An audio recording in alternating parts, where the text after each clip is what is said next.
Okay, so today our goal is, so far we've been looking at limits that exist, and we've been trying to figure out how to determine that those limits exist. Today we're going to take a look at one case when limits don't exist and how we can show that the limit doesn't exist. So that's going to be the case where it's infinite. And today we're going to be even more specific. We're going to try to figure out how to tell if the graph is going to be a negative infinity or a positive infinity when we get there. So the first one we're going to take a look at is 3 over x minus 2.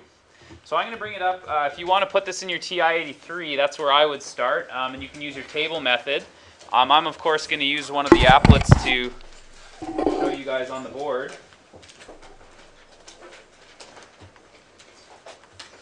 So here's the visual representation of that function. You can copy this into your notes from there, or you could use your TI-83 to do it. But you should take a look at both the picture and the tabular representation so we can talk about it. For example, as I approach on the right side here, like 2.1, 2.01, and I keep getting closer to 2, you'll notice that the numbers go 30, 300, 3,000, 30,000. I keep getting closer, or sorry, I keep getting bigger and bigger. So what kind of conclusion would you lead as we get closer and closer to 2?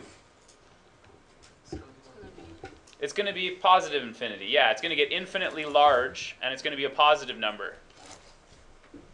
Then if I go from the left side, you'll see that as I go from 1.9, 1.99, these numbers, negative 30, negative 300, they're getting to be larger and larger negatives. So what conclusion would you make from these numbers? It's going to get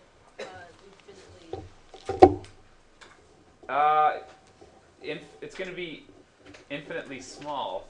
That's, I think you're on the right track, but that's like, what is it, military intelligence? Isn't that kind of like, what do they call that? Yeah, infinitely small. I guess that's still possible, but actually we'll talk about that later in calculus. But it is infinite, but negative. So that was actually what I was... Very, very, very, very. Right, very, very, very large negatives, so infinite and negative. You can see that in the visual by the graph, right? As I come from the left side, here's the left side becoming negative infinity down. Here's the right side. As I go, it becomes positive infinity up. Okay, so you can see it either visually or with the table. And we should, I'm just going to mark in the graph for you, but you should have a copy. The graph would be roughly something like this. Where's that? Okay. And of course, you should have these table numbers filled in your section.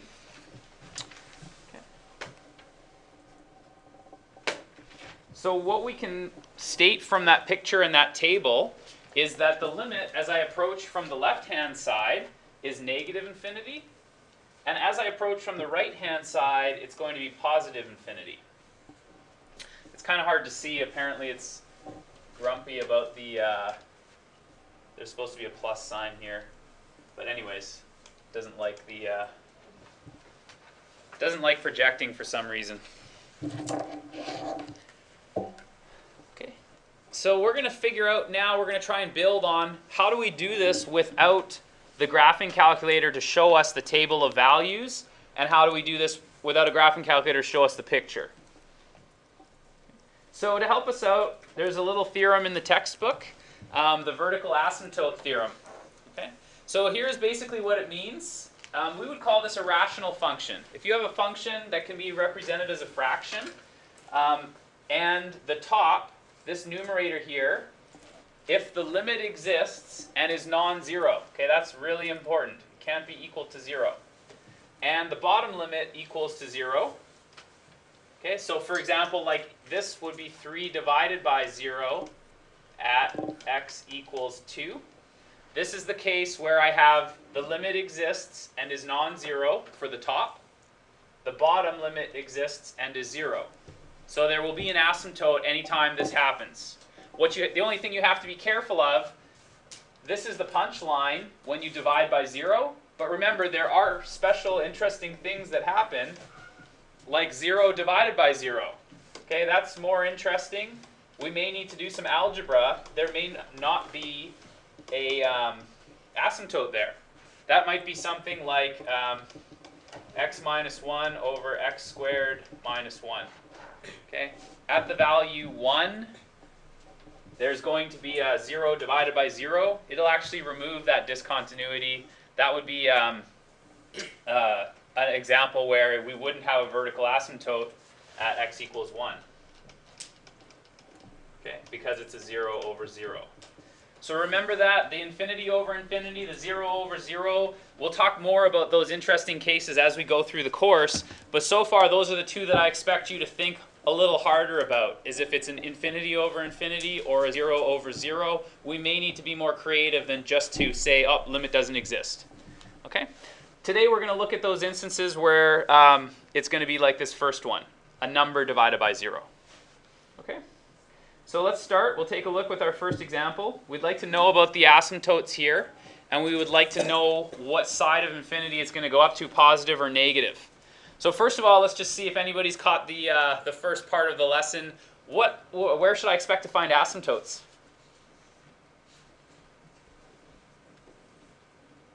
It's okay. I know it's freezing in here. Just give it a minute. I'll let your brains thaw a little bit so that you can have a chance to, yeah. Ellis, yeah? Will you divide by 0 and can't get rid of it? Yeah, so this is a constant. It's the number 1 divided by 0. So where do I divide by 0? Where am I located when I divide by 0?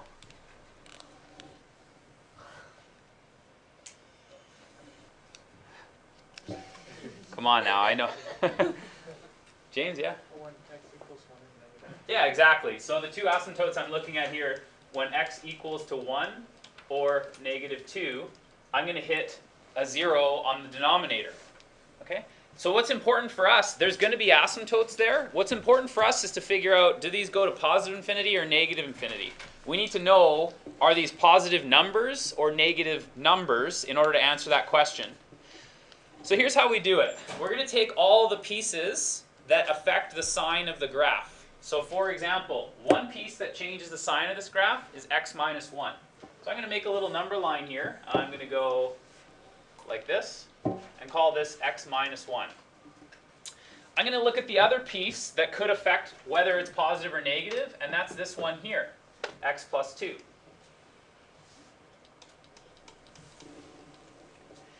And now I'm going to use this number line to combine and look at what their result is when they're put together. Okay? So here's how it goes. If I'm at x minus 1 and I'm interested in where that's positive and negative, okay, somebody tell me what number I'm most interested in if I want to know where x minus 1 turns positive and negative. Enlighten us. Yeah. 1. 1. Yeah, how'd you know that? It's like 1 month. Typical else estimated. Yeah, at 1 it's equal to 0, so on one side it's positive, the other side it's negative. So that's the part that I want to look at for this first example, is I want to take a look at it at 1. What about the second piece? Where's the most interesting place that I'm concerned about for this piece, x plus 2? Negative 2, because on one side this graph will be positive, the other side it would be negative. Okay?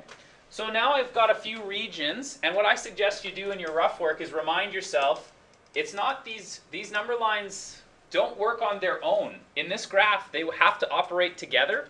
So you should put little region markers like this just to remind yourself that they're going to be done together.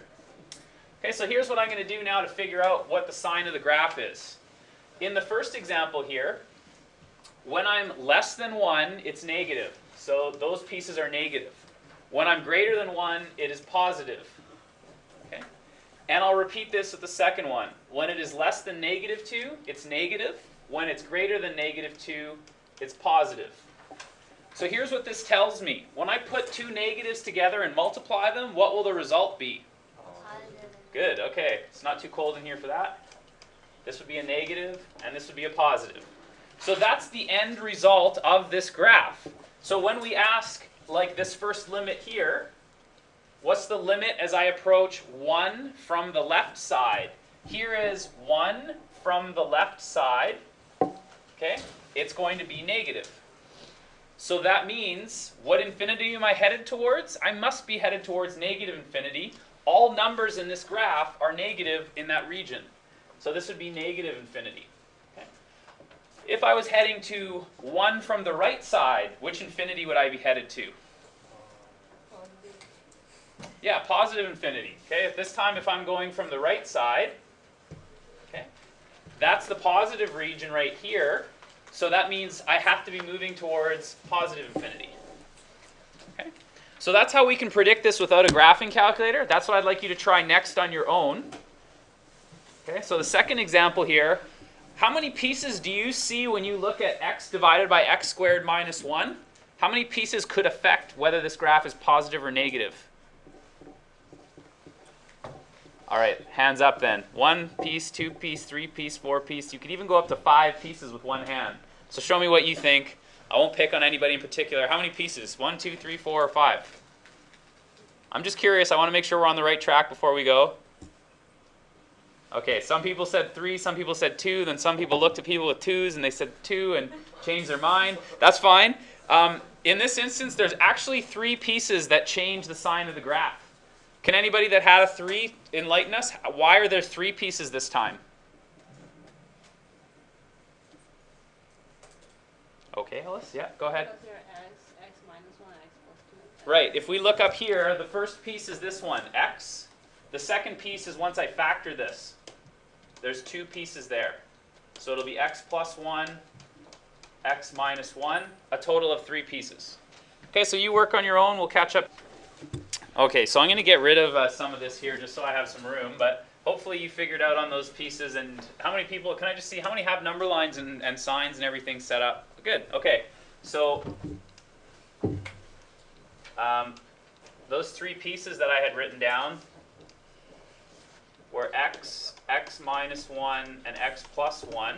So what I'm going to be interested in is 1, 0, and negative 1. And as I look across here, this first piece is going to be negative when it's less than 0, positive when it's greater than 0. If I keep going along this line, then this is what I'm going to end up with for my pieces. And then from these, what I can do is figure out where it's going to be positive and negative. So I'll put the end result in black here. This is going to be a negative. This is going to be a positive. This would be a negative. This would be a positive. So for the first question, it asks, as we approach 1 from the right, that's over here, 1 from the right, and I'm on the positive side. So that means this would be an infinite limit, positive infinity. As I go from the left side, it would be negative, so it would be negative infinity. Okay, so if I keep going in this idea, this will be positive infinity as I approach negative 1 from the right, and negative infinity when I approach it from the left. So, one last one that I think you should be able to do now a little quicker if you're getting the hang of it, which is